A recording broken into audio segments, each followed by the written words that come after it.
Here's an example of you may not have ever had this circumstance, but I think the answer I'm going to give might be your answer for a different circumstance. And here's the question.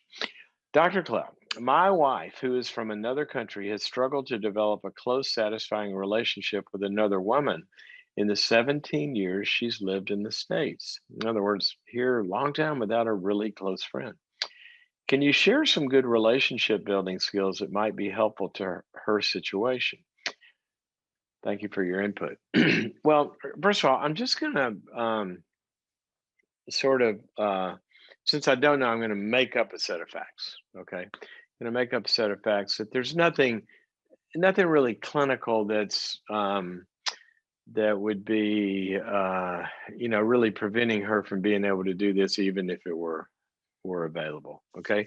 Now, if that's the case, obviously she needs to go see a good psychiatrist or psychologist to help whatever that is. But let's just say that, she's kind of a normal person like the rest of us, and something's made it difficult here about being in another culture, maybe the language, maybe where you live. I don't know what's caused it. But here's what I was going to tell you that everybody can relate to. All right.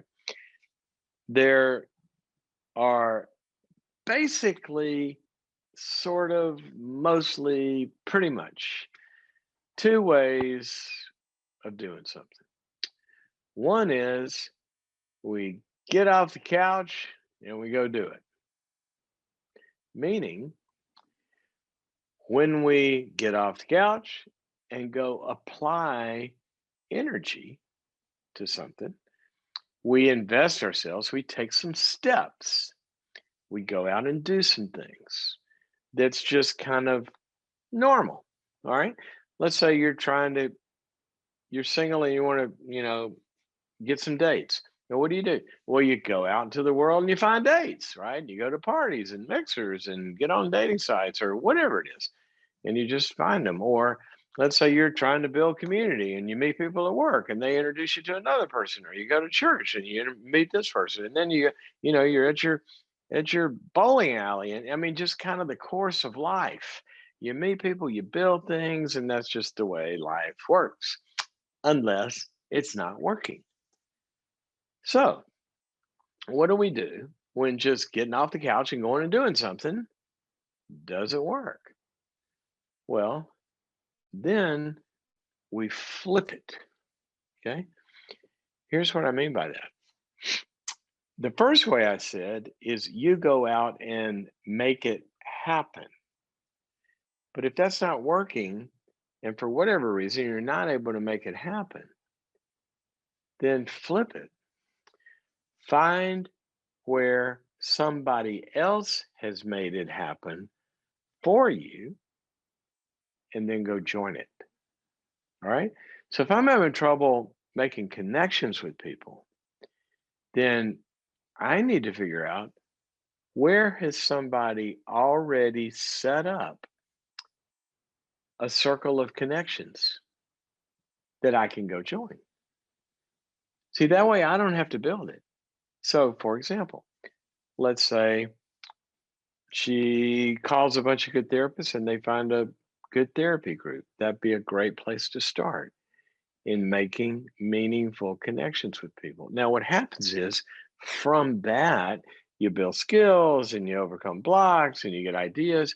And then kind of the other part begins to happen. But a lot of times we need to join a program or join a class or join a structure or join whatever it is.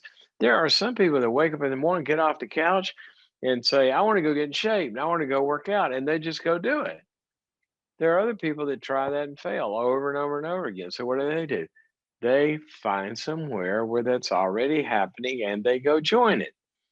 They get a trainer, they get a workout class, they go to, some class at the gym, whatever it is. So if you can't produce it, let somebody else produce it and you go there where they're providing it.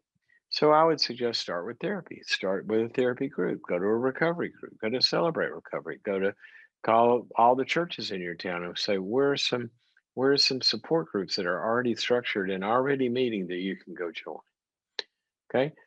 That's a good way to think about anything. Okay. If you want to grow in some area of your life and you're not able to produce that path of growth, somebody's already produced it. They probably hung out a shingle. They're probably advertising that they offer it. So just go join it. And if we do that in the areas where we need to grow, then we can really grow because it doesn't depend on us. See, if I want to solve a problem in my life and I'm going to need help to solve that problem, I can't produce the help and solve the problem. I need to find help that already exists. So you can't be your own doctor, you can't be your own whatever. Go find it where it already exists. And that way she's not just lost in this vacuum of trying to, make things occur.